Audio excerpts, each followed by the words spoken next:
మేషరాశి ప్రేక్షకులకు స్వాగతం. అశ్విని నక్షత్రం 4 పాదాలు, భరణి నక్షత్రం 4 పాదాలు, అలానే కృతికా నక్షత్రం 1వ పాదం ఈ మేషరాశి కింద వస్తుంది. శ్రీ పరాభవనామ సంవత్సరంలో ఈ మేషరాశి వాళ్ళకి ముఖ్యంగా శని ఈ సంవత్సరం మొత్తం కూడా మీన రాశిలోనే, అంటే మీ జన్మ రాశి నుంచి 12వ స్థానంలోనే సంచారం చేస్తూ ఉంటారు. ఇక రాహు కేతులు ఇద్దరు కూడా ఈ సంవత్సరం చివరి వరకు, అంటే డిసెంబర్ 5వ తేదీ వరకు కూడా రాహు కేతు రాశి పరివర్తన ఉండదు. రాహు యాజ్ ఇట్ ఈజ్ కుంభంలోను, కేతు యాజ్ ఇట్ ఈజ్ సింహరాశిలోను సంచారం చేస్తూ ఉంటారు. అయితే డిసెంబర్ 5వ తేదీ తర్వాత రాహు మకరంలోకి ప్రవేశిస్తారు, కేతు కర్కాటక రాశిలోకి ప్రవేశిస్తారు. అంటే మీ జన్మరాశి నుంచి చతుర్థ స్థానంలోకి కేతువు, అలానే దశమ స్థానంలోకి రాహు. ఇక గురువు జూన్ 1వ తేదీ నుంచి ఆయన, అంటే జూన్ 1వ తేదీ వరకు మిథున రాశిలో సంచారము, జూన్ 1వ తేదీ నుంచి కర్కాటక రాశిలోకి ప్రవేశిస్తున్నారు. జూన్ 1వ తేదీ నుంచి అక్టోబర్ 31వ తేదీ వరకు కర్కాటక రాశిలో సంచారం చేసి అక్టోబర్ 31వ తేదీ సింహ రాశిలోకి ప్రవేశిస్తున్నారు. అక్కడ కొద్ది రోజులు సంచారం చేసి సంవత్సరం చివరిలో మళ్ళీ వక్రించి మళ్ళీ కర్కాటక రాశిలోకే ప్రవేశిస్తున్నారు. ఈ గ్రహ సంచార రీత్యా మేషరాశి వాళ్ళకి, మేషరాశి ప్రేక్షకులకు ఒక ముఖ్యమైన గమనిక. గోచారం ద్వారా గురుబలము, శని బలము, ఆదాయ వ్యయ ఫలాలు, అలానే రాహు కేతు బలాలని మనం చెప్పుకుంటూ ఉంటాం. ఒక రాశికి సంవత్సరం గురుబలం ఉంటే వచ్చే సంవత్సరం గురుబలం ఉండదు.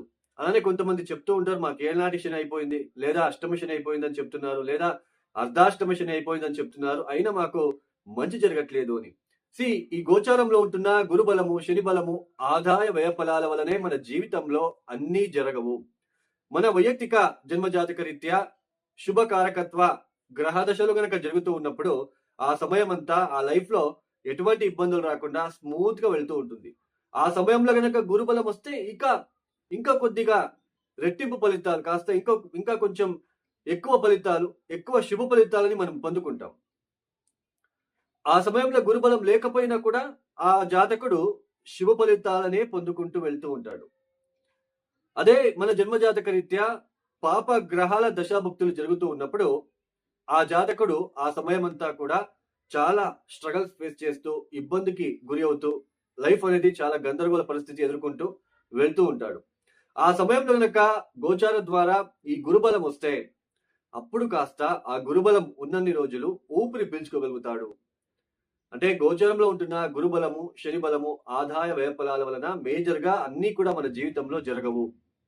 అలానే ముఖ్యంగా గోచరంలో మీరు చూస్తూ ఉంటారు, ఈ రాశుల వాళ్ళకి ఈ సంవత్సరం గజకేసరిగం పట్టబోతుంది, లేదా ఈ మాసంలో విపరీత రాజయోగము, బుధాదిత్య యోగము, శుక్రదశ పట్టబోతుంది. ఇవన్నీ కూడా గోచారంలో వర్తించవు. అవి మన జన్మజాతక రీత్యా ఉంటేనే, వాళ్ళ గ్రహదశ వచ్చినప్పుడే అప్పుడు యాక్టివేట్ అయ్యి మనకి యోగదాయక ఫలితాలు అనేది ఇస్తాయి. అలానే గజకేసరి యోగం కూడా 100 మందిలో ఒకరికి మాత్రమే ఉంటుంది, ఒకరికి ఉంటే ఎక్కువ. అలానే శుక్రమహాదశ కూడా 100కి 20% మాత్రమే వర్తిస్తుంది. సో వాస్తవాన్ని గుర్తించడానికి ప్రయత్నాలు చేసుకోండి. ఇక శ్రీ పరాభవనామ సంవత్సరంలో ఈ మేషరాశి వాళ్ళకి జూన్ 1వ తేదీ వరకు గురువు తృతీయ స్థానంలోను, జూన్ 1 నుంచి అక్టోబర్ 31వ తేదీ వరకు చతుర్థ స్థానంలోను, అక్టోబర్ 31 దాటిన తర్వాత పంచమంలోను, సంవత్సరం చివరిలో మళ్ళీ వక్రించి చతుర్థ స్థానంలోను సంచారం చేస్తూ ఉంటారు. ముఖ్యంగా మీకు ఏళ్ళనాటి శని జరుగుతూ ఉంది. ఏళ్ళనాటి శని అనగానే చాలా మంది భయపడుతూ ఉంటారు. ముఖ్యంగా 12వ స్థానంలోకి, అంటే మీ జన్మరాశి నుంచి 12వ స్థానంలోకి శని ఒక పరిభ్రమణ, అంటే శని సంచారం జరుగుతూ ఉంది. ఇక్కడ ముఖ్యంగా అష్టకవర్గ బిందులు అనేది ఉంటుందండి. ఆ ప్లానెట్ మనకి ఎంతవరకు మనకి ఇబ్బందికి గురి చేస్తుంది, లేదా మిశ్రమంగా ఉంటుందా, లేదా ఇబ్బందులు పెట్టినా మనం ఎంతవరకు బయటపడతాము అనేది అష్టకవర్గ బిందువుల ద్వారా తెలుసుకోవచ్చు. 0, 1, 2 గనక ఇచ్చి ఉంటే ఆ ఒక శని ఒక ఇబ్బందులు చాలా ఎక్కువగా ఉంటాయి. శని ఇచ్చే ఇబ్బందులు కావచ్చు, డిస్టర్బెన్సెస్ కావచ్చు. అలానే అష్టకవర్గ బిందులు గనక 4, 5, 6 గనక ఇచ్చి ఉంటే ఆ ఇబ్బందులు వచ్చినప్పటికీ కూడా వాటి నుంచి బయటపడతాము అని అర్థం. 12వ స్థలంలోకి శని సంచారం అనేది ముఖ్యంగా ఈ మేషరాశి వాళ్ళకి రోజువారీ కార్యక్రమంలో ఆకస్మిక మార్పులు అనేది చూస్తూ ఉంటారు మీరు. అంటే రాత్రిపూట తొందరగా పడుకొని పొద్దున తొందరగా లేచి పూజలు పునస్కారాలు చేసుకుంటున్న వాళ్ళు కూడా ఈ సమయంలో లేట్ నైట్ అంటే రాత్రిపూట నిద్ర పట్టకపోవడము, లేట్‌గా పడుకోవడము, అలానే పొద్దున తొందరగా లేవలేకపోవడము, పూజలు పునస్కారాల మీద ఇంట్రెస్ట్ తగ్గడము, అలానే శారీరకంగా బద్ధకం ఫీల్ అవ్వడము, అలానే ఉద్యోగం చేసే చోటు ఆకస్మిక బదిలీలు, ఆకస్మికంగా ఉద్యోగం చేసే చోటు రహస్య శత్రువులు పొంచి ఉంటారు ఈ సమయంలో. అలానే ఆరోగ్యరీత్యా చాలా ఒడిదుడుకులు, అలానే ఎక్కువ నిద్ర అనేది పట్టకపోవడం అనేది మీరు ఫీల్ అవుతూ ఉంటారు ఈ సమయంలో. జీవితంలో ఏదో ఒకటి తెలియని స్ట్రగల్ లాగా అనిపిస్తూ ఉంటుంది. శని ఒక దృష్టి కుటుంబ స్థానం మీద పడుతుంది. ఈ సమయంలో గురువు తృతీయ, చతుర్థ స్థలంలో సంచారం చేయడం అనేది కుటుంబ వ్యక్తుల సహాయ సహకారాలు అందకపోవడము, సోదరులతో విభేదాలు, ఎక్కువ శాతం ప్రయాణాలు చేయాల్సిన ప్రమేయం ఏర్పడుతూ ఉంటుంది. అలానే ముఖ్యంగా చాలా ఎఫర్ట్ పెడితే గానీ ఆ పని పూర్తి కాదండి. ప్రతి పనిలో కూడా విఘ్నాలు ఎదురవుతూ ఉంటాయి ఈ ఒక సమయంలో. ఆర్థికంగా కూడా ఎక్కువగా ఖర్చులు పెరిగిపోతూ ఉంటాయి. ఏదో ఒక విధానంతో ఖర్చులు లేదా ఇన్వెస్ట్‌మెంట్ చేయడము, ఎక్కడో ఒక చోటు రాంగ్ ఇన్వెస్ట్‌మెంట్ చేశాను. ఈ విషయానికి నేను పెట్టుబడి పెట్టాల్సింది కాదు అన్నట్టుగా మీరు ఫీల్ అవ్వడానికి కూడా ఇక్కడ ఛాన్సెస్ అనేది ఉంటుంది. ఉన్న డబ్బు అంతా కూడా ఖర్చు అవ్వడం లాంటిది లేదా ఏదైనా విషయంలో పెట్టుబడి పెట్టడం లాంటిది కనిపిస్తూ ఉంటుంది. అలానే ముఖ్యంగా ఈ చతుర్థ స్థానంలో జూన్ 1వ తేదీ తర్వాత గురువు యొక్క సంచారం ప్రారంభమవుతుంది. ఇక్కడ మానసిక క్లేశము, అలానే తల్లి ఆరోగ్యం విషయాలలో ఇబ్బందులు, అలానే చదువుకునే పిల్లలకి కాన్సంట్రేషన్ తగ్గడం లాంటిది, ఉన్న ఇల్లు మారడం, ఆకస్మికంగా ఇల్లు మారే అవకాశాలు అంటే స్థాన బదిలీలు ఎక్కువగా ఉంటాయి. ఉన్న ప్లేస్ అయినా అయ్యుండొచ్చు, లేదా ఉద్యోగం చేసే చోటు అయినా అయ్యుండొచ్చు, లేదా వాసించే నివాసం అంటే ఇల్లు కూడా అయ్యుండొచ్చు. మొత్తానికి ప్లేస్ చేంజ్ అనేది కనిపిస్తూ ఉంటుంది.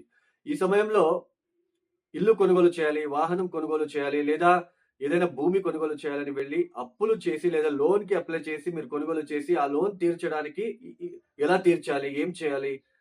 సో, ఇలాంటివి ఆవేదన ఎక్కువగా ఉంటుంది ఈ సమయంలో. మానసికంగా చాలా ఒడిదుడుకులు ఫేస్ చేస్తూ ఉంటారు ఈ ఒక సమయంలో.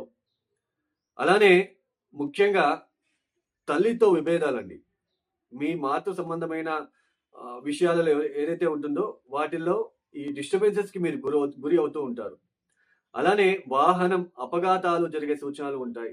చాలా జాగ్రత్తలు తీసుకోవాలి. ఇదేంటండి చతుర్థ స్థానంలో గురువు వస్తున్నాడు, ఉచ్చ స్థానము చాలా బాగుంటుందని చెప్తున్నారు. లేదండి. అర్ధాష్టమ గురువు అంటాం. చతుర్థ స్థానంలో గురువు వచ్చినప్పుడు అష్టకవర్గ బిందువులు కూడా మీరు చూసుకోవాలి.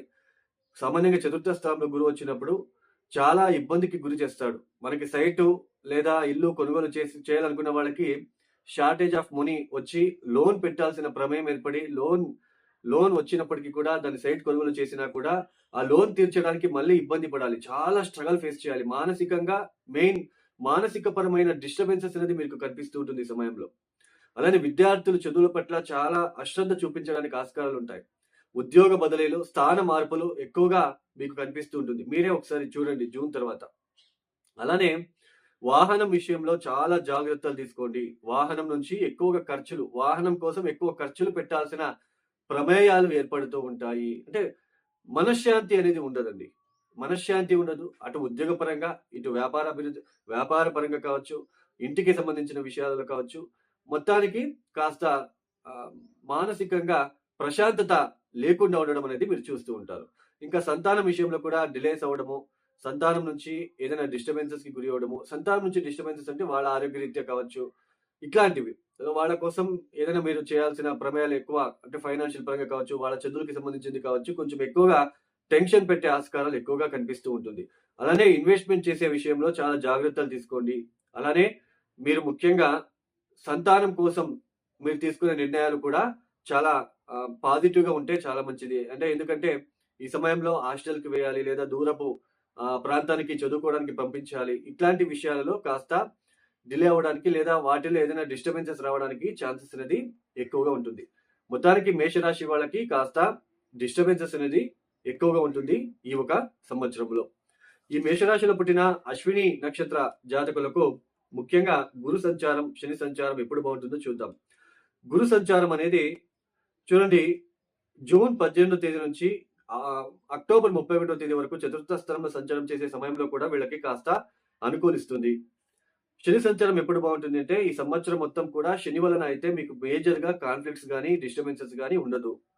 ఎందుకు అంటే శని ఉత్తరాభాద్ర రేవతి నక్షత్రంలో సంచారం చేసే కాలం అంతా ఆ రెండు నక్షత్రాలు మీ నక్షత్రానికి మిత్రతార పరమ మిత్రతార అవుతుంది కాబట్టి ఆ నక్షత్రం మీద శని పరిభ్రమణ మీకు పెద్దగా డిస్టర్బెన్సెస్ అనేది క్రియేట్ చేయదు. అలానే భరణి నక్షత్ర జాతకులకు గురు సంచారం ఎప్పుడు బాగుంటుంది అంటే చతుర్థ స్థానంలో సంచారం తృతీయ స్థానంలో సంచారం చేసే సమయం మార్చి, ఏప్రిల్, మే, జూన్ వరకు కూడా అనుకూలిస్తుంది. అలానే ఆగస్టు 19వ తేదీ తర్వాత మళ్ళీ మీకు అనుకూలిస్తుంది, అంటే నవంబర్ ఎండింగ్ వరకు. అలానే శని సంచారం ఎప్పుడు బాగుంటుంది అంటే మే 17 నుంచి శని సంచారం బాగుంటుంది.